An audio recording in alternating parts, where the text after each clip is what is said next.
Hi అండి. అందరికీ నమస్కారం. Welcome to my channel. ఈ వీడియోలో ఏపీ ప్రభుత్వ పెన్షనర్లకు ఈ జూన్ నెల పెన్షన్లు గ్రీన్ ఛానల్‌కు గ్రీన్ సిగ్నల్ అండి.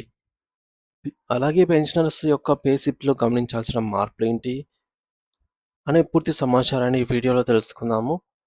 వీడియో అయితే ఎక్కడే కానీ స్కిప్ చేయకుండా ఎండ్ వరకు చూసేయండి. అప్పుడే ఇన్ఫర్మేషన్ పూర్తిగా అర్థమవుతుంది. అలాగే వీడియో చూస్తున్న ప్రతి ఒక్కరు వీడియోకి లైక్ చేయండి ఫ్రెండ్స్. ఈ వీడియోని తోటి ఉద్యోగ, పెన్షన్ మిత్రులతో అయితే షేర్ చేయండి. కొత్తగా చూస్తున్న వారు మన ఛానల్‌ని సబ్స్క్రైబ్ చేసుకోండి ఫ్రెండ్స్. సబ్స్క్రైబ్ చేసుకుంటే నేను చేసే ప్రతి ఒక్క వీడియో మీ వరకు రీచ్ అవుతుంది. ఫ్రెండ్స్ ఇక ఆలస్యం చేయకుండా వివరాలకైతే వెళ్ళిపోదాము.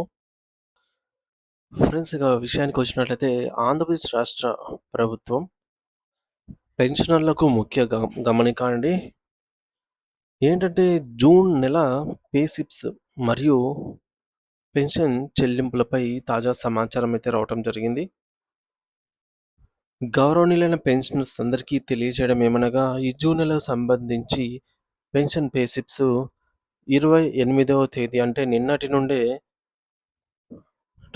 ఆన్‌లైన్‌లో డౌన్‌లోడ్ చేసుకోవడానికి అందుబాటులోకి అయితే వచ్చాయన్నమాట. అయితే అదేవిధంగా జీతాలు మరియు పెన్షన్ బిల్లుల ప్రాసెసింగ్‌పై కూడా ముఖ్యమైన అప్డేట్ అయితే ఉంది. సో చూద్దాం. మొదటిది పే స్లిప్ డౌన్‌లోడ్ మరియు తప్పనిసరి తనిఖీ. ఫ్రెండ్స్ ముఖ్యంగా ఒక విషయం ఉద్యోగులైనా, పెన్షనర్స్ అయినా సరే వారి యొక్క పే స్లిప్ అనేది ప్రతి నెల విధిగా డౌన్‌లోడ్ చేసుకోవాలండి. తప్పనిసరి అన్నమాట. అదొక అలవాటుగా అలవరుచుకోవాలి. సో, అందరూ తమ పే స్లిప్‌ని వెంటనే ఆల్రెడీ డౌన్‌లోడ్ చేసుకున్న వారు చాలామంది ఉన్నారు. ఇంకా ఎవరైనా చేసుకోనట్లయితే వెంటనే డౌన్‌లోడ్ చేసుకొని ఈ క్రింది వివరాలు సరిగ్గా ఉన్నాయో లేదో తప్పనిసరిగా చెక్ చేసుకోండి. కంప్యూటర్ ద్వారా అప్పుడప్పుడు కొన్ని సాంకేతిక పొరపాట్లు జరిగే అవకాశం ఉంటుంది. కాబట్టి అంటే డేటా ఎర్రర్ వచ్చే అవకాశం ఇలాంటివండి. కంప్యూటర్ ఎప్పుడు తప్పు చేయదు కానీ మిస్‌మ్యాచ్ అయ్యే అవకాశాలైతే లేకపోలేదు. అందువల్ల మీరు మీ లెక్కలను మీ అంతట మీరు ఒకసారి సరిచూసుకోవడం చాలా ముఖ్యము. సో, అందరూ డౌన్‌లోడ్ చేసుకోండి ఫ్రెండ్స్. పే స్లిప్ డౌన్‌లోడ్ చేసుకొని ఉన్నట్లయితే ఈ విధంగా కొన్ని డీటెయిల్స్ అయితే చెక్ చేసుకోండి. ముఖ్యంగా మీ పేరు, మీ యొక్క పెన్షనర్ ఐడీ, పీపీఓ నంబరు ఈ విధంగా ఆహ్, అన్నీ బ్యాంక్ అకౌంట్ నంబరు అయితేనేమి, అలాగే spouse name, date of birth, family pension సంబంధించిన వివరాలు, ఎర్నింగ్సు, అలాగే డిడక్షన్స్. ఇది ఫార్మ్ 16 అనేది ఒకప్పుడు వచ్చేదండి. ఇప్పుడు ఫార్మ్ 16 అయితే రావటం లేదు. సెపరేట్‌గా మనము పోర్టల్‌లో డౌన్‌లోడ్ చేసుకోవాలి. ఈ ఫార్మ్ 16 ఇప్పుడు ఉండదు. సో, ఈ అమౌంట్ అనేది ఇక్కడ చూపిస్తారనమాట. సో, అలాగే కొత్తగా మనకు ఈ కమ్యుటేషన్ అమౌంట్ డిడక్షన్ సంబంధించి అయితేనేమి, ఎప్పటినుంచి కమ్యుటేషన్ అమౌంట్ మొదలైంది, ఎప్పుడు ఎండ్ అవుతుంది అనేది మనకు ఆర్థిక ప్రణాళిక వేసుకునే దానికి సులువుగా ఇవ్వడం జరిగింది. కమ్యుటేషన్ సంబంధించి కూడా డీటెయిల్స్ అయితే ఉంటాయి. సో, 180 మంత్స్ ఎవరికైతే పూర్తయ్యాయో వారికి కమ్యుటేషన్ రికవరీ నిలుపుదల జరిగిందా లేదా అనేది చెక్ చేసుకోండి. అలాగే ఎవరికైతే 70 సంవత్సరాలు పైబడిన వారు ఉంటారో వారికి ఏక్యూపీ వచ్చిందా లేదా అనేది చెక్ చేసుకోండి. అలాగే డిఎన్ఎస్ అలవెన్స్ మనకు 37.31% అనేది రావాలి. అది కలిసిందా లేదా? ఈ ఏక్యూపీకి కూడా డిఎన్ఎస్ అలవెన్స్ బేసిక్ పెన్షన్ పైన డిఎన్ఎస్ అలవెన్స్. సో, ఇది అనుకుంటే ఈ ఏక్యూపీ పైన వచ్చేటటువంటి డిఆర్ అనేదాన్ని బి అని అనుకుంటే so, A+B is equals to dearness relief. Total dearness relief అన్నమాట. డిఆర్. Total DR. ఈ 2 కలిపి ఇక్కడ చూపిస్తారు. సో, అలాగే మెడికల్ అలవెన్స్ రావాల్సి ఉంటే వచ్చిందా లేదా ఇవన్నీ చెక్ చేసుకోవాల్సి ఉంటుంది. సో, పెన్షనర్ ఐడీ అయితేనేమి, పీపీఓ నంబరు ఇవన్నీ కూడా స్పోజ్ పుట్టిన తేదీ, IFSC code, bank account number, PAN card number, earnings, deductions, CVP recovery ఇవన్నీ కూడా మొత్తం చెక్ చేసుకోవాలి. అలాగే 70 సంవత్సరాలు పైబడిన వారికి రావాల్సిన అడిషనల్ క్వాంటమ్ ఆఫ్ పెన్షన్ అయితేనేమి, ఇయర్లీ వారికి పెరగాల్సిన అమౌంట్ ఖచ్చితంగా పెరిగిందా లేదా ఈ యొక్క నెలతో చూడొచ్చు ఫ్రెండ్స్. ఏజ్ వారికి ఎంత పెరుగుతుంది? 7% ఈ విధంగా. ఏ ఏజ్‌లో రావాల్సిన అమౌంట్ ఆ ఏజ్‌లో పెరుగుతూ వస్తుందా లేదా అనేది చెక్ చేసుకోండి. అలాగే సీవీపీ రికవరీ అవ్వాల్సి ఉంటే గడువు ముగిసినట్లయితే కోతను నిలిపివేశారా లేదా? అంటే మన పెన్షన్‌లో గరిష్టంగా 40% కమ్యుటేషన్ చేసుకుంటాము. ఆ కమ్యుటేషన్ అమౌంట్ అనేది అయిపోయుంటే కాలం ముగిసుంటే మనకు 100% పెన్షన్ అనేది రావాలి. అది అలా వచ్చిందా లేదా? అలాగే 2 పెన్షన్‌లు తీసుకుంటున్న వారికి ఒక పెన్షన్ మీద డీఆర్ వచ్చేలాగా చూసుకోండి. పొరపాటున రెండిటికి డీఆర్ వస్తుంటే వెంటనే ట్రెజరీ వారికి తెలియజేయండి.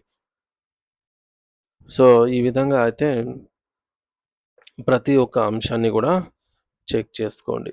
ఇక ఫార్మ్ 16 పే స్లిప్‌లో ఉండదు. ఫార్మ్ 16ని మనము ట్రేసెస్ ట్రేసర్ అంటే టీడీఎస్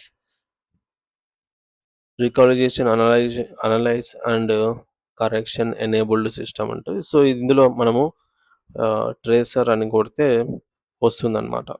సో, ఆ విధంగా అయితే చెక్ చేసుకోండి. వచ్చిందా లేదా అని జెప్పేసి. అలాగే కొత్త ప్రక్రియ ఎలా పనిచేస్తుంది అంటే, ఈ యొక్క ఫార్మ్ 16ని మనము పోర్టల్ నుంచి కూడా డౌన్‌లోడ్ చేసుకోవచ్చు. లేదంటే మీ యొక్క ట్రెజరీ కార్యాలయం నుంచి కూడా మీరు పొందొచ్చు. అల్ ఇది మనకు ఐటీఆర్ ఫైల్ చేసేటప్పుడు ఉపయోగపడుతుంది. అలాగే ఈ యొక్క ఉద్యోగ పెన్షన్‌కి సంబంధించి బిల్స్ అన్నీ కూడా దాదాపు వెయిటింగ్ ఫర్ ఫండ్ క్లియరెన్స్ అనేటటువంటి దశలోనే ఉన్నాయి. ప్రభుత్వం నుండి నిధులు విడుదల అయిన వెంటనే ఆర్‌బీఐ ఈక్వెర్ స్టేజ్‌కైతే బదిలీ అవుతాయి. మరి వివిధ ట్రెజరీల వారీగా చూసుకుంటే కందుకూరు, మచిలీపట్నం, తెనాలి, విజయవాడ, విశాఖపట్నం, రాజమండ్రి, నెల్లూరు, తిరుపతి, కర్నూలు మొదలైనవి పరిధిలలో బిల్స్ అన్నీ కూడా జూన్ 30 సాయంత్రం నాటికి ఆర్‌బీఐ ఈక్వెర్ చేరే అవకాశం అయితే ఉంది. సాధారణంగా 1, 2, 3 మనకు ఈ జీతాలనేవి ఒకటో తేదీనే జమ అయ్యేదానికి ప్రభుత్వం అయితే నిధులు సమీకరిస్తోంది. సో, మీరు గనుక బిల్లులలో ఏమైనా తేడాలు, వ్యత్యాసాలు ఉంటే తప్పనిసరిగా మీ ఎస్టీఓ లేదా డీటీఓ గారి దృష్టికి తీసుకెళ్ళండి. పే స్లిప్ జనరేట్ కాకపోతే అందుకు సంబంధించి లైఫ్ సర్టిఫికేట్ వెరిఫికేషన్ ఏమైనా అవ్వలేదా అనేది కూడా ఒకసారి పరిశీలించండి. మీ యొక్క డీడీఓ గారినైతే కన్సల్ట్ అవ్వాల్సి ఉంటుంది. మరి ఒకవేళ బిల్లు ఆలస్యమైతే దాని తర్వాత కూడా మనము అప్‌లోడ్ చేపించొచ్చు. సప్లిమెంటరీ బిల్ రూపంలో 6వ తేదీ నుంచి 10వ తేదీ వరకు అప్‌లోడ్ చేస్తారనమాట. అటువంటి వారికి ఆలస్యంగా పెన్షన్‌లు జమవుతాయి. ఇక నిధుల సమీకరణ విషయానికొస్తే జూన్ 25 డేటెడ్ అండి ఇక్కడ. చూడొచ్చు auction of state government securities. So, ఏపీకి సంబంధించి మొదటి 1000 సంవత్సరాలు తిరిగి చెల్లించేలాగా అలాగే ఈ యొక్క 1600 కోట్లను రీఇష్యూ చేపించారనమాట. మొత్తం 2600 కోట్ల రూపాయలకు ఇంటెంట్ పెట్టింది ప్రభుత్వం. సో, మనకు ఈ నిధులు కూడా రేపటిలోపు వస్తాయి. అంటే 30వ తారీఖున ఈవినింగ్ వరకు వస్తే బిల్స్ 30వ తేదీ ఈవినింగ్ వరకు కుబేర్‌కి వెళ్ళే అవకాశం అయితే పుష్కలంగా ఉంది. మొత్తం జీతాలు మరియు పెన్షన్‌లు జూలై 1 మరియు 2 తేదీలలో పూర్తి స్థాయిలో జమ అయ్యే అవకాశం అయితే ఉంది ఫ్రెండ్స్. ఇది ఇప్పటివరకున్న తాజా సమాచారము. బిల్లుల కదలికను బట్టి ఎప్పటికప్పుడు లేటెస్ట్ అప్డేట్ న్యూస్ అనేది మన ఛానల్ ద్వారా అందిస్తూనే ఉంటాను. సో, ఇంకా ఎవరైనా మన ఛానల్ సబ్స్క్రైబ్ చేసుకోని వారు ఉంటే వెంటనే సబ్స్క్రైబ్ చేసుకొని అప్డేట్స్ అయితే ఫాలో అవుతూ ఉండండి. Thank you for watching this video.